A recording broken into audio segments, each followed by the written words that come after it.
It's time for the Daily Stand Up Podcast presented by Agile Dad with your host, Lee Henson. Without any further ado, let's get started. This one's going to be a real quick one. I just wanted to cover a topic that someone asked me. So, I was recently teaching a class, it was a Scrum Master class, and someone asked me, what are some tips to creating a better product roadmap? So, I thought I'd just come up with a short list. Three easy ways to create better product roadmaps. So we all know the product roadmap is the tool that gets everyone to align around what's happening within the organization.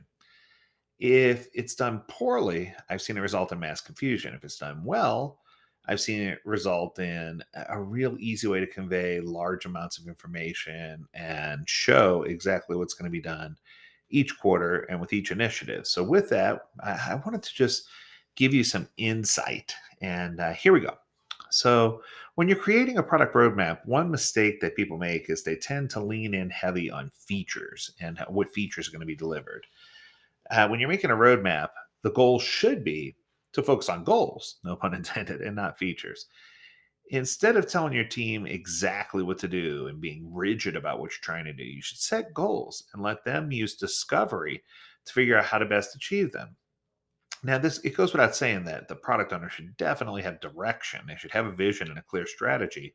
But I think it's incredibly important for us to align work to goals and allow the team to become inspired instead of just running in and saying, "Hey, these are the detailed things that we need to do." I guess the easiest way for me to do it or to explain it is to focus on things that are outcome based.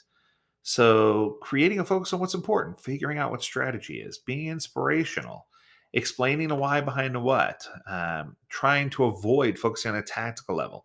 These are the things that are going to help you really get outcome based goals. And you can even ask yourself if you struggle with this, why are we doing this? How will it create value for our customer? How will it create value for the business? How does it align with our vision and strategy? These are all good things that you can do. So, once again, for my first one, you should focus on goals and not necessarily specifically features. Coming at number two, try not to commit too soon.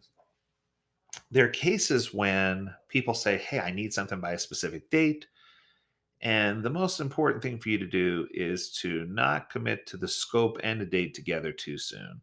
You need to understand the risks. Now, the five risks are something that I remember I read this somewhere. I can't remember where I read it, but there are five risks that you need to think of prior to committing to doing work. And the first one is ethics, of course. Is it ethical that we do this? Should we do it? The second is feasibility. Does it make sense? Can it be done? Do we have the technology to support it, right? The next one's viability. Do we have the business infrastructure to support it? Is it something that makes sense to do from a viability perspective? Usability. Will users actually be able to figure out how to use it? Is it something that's user friendly? And of course, value. How does a provider create value for our customers and our organization?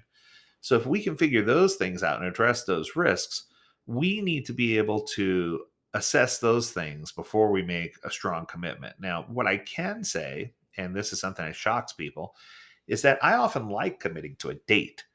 I can tell people on this date, I'll deliver you something. You will get value by that date. I can guarantee it.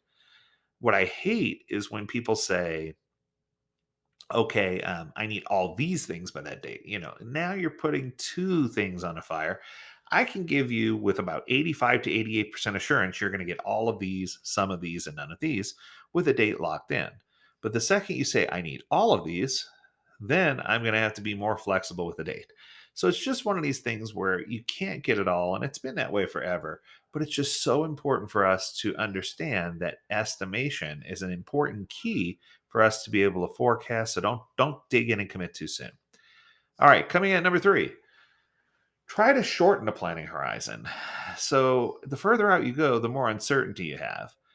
I think that anything that's in great detail that's more than 3 months out is probably a waste of time, right? So for me, I often show what I call a rolling wave roadmap, where across the top it shows Q1, Q2, Q3, Q4. Next quarter it would say 2, 3, 4, 1. Next quarter would say 3, 4, 1, 2. And I always have the detail on the left side of the map, the next most current quarter.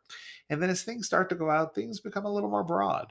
And I think that that's important because our goal is to keep it simple, easy to read, and easy to follow. I think that's going to give you um, just a good backdrop for creating things that are just going to be easy to consume.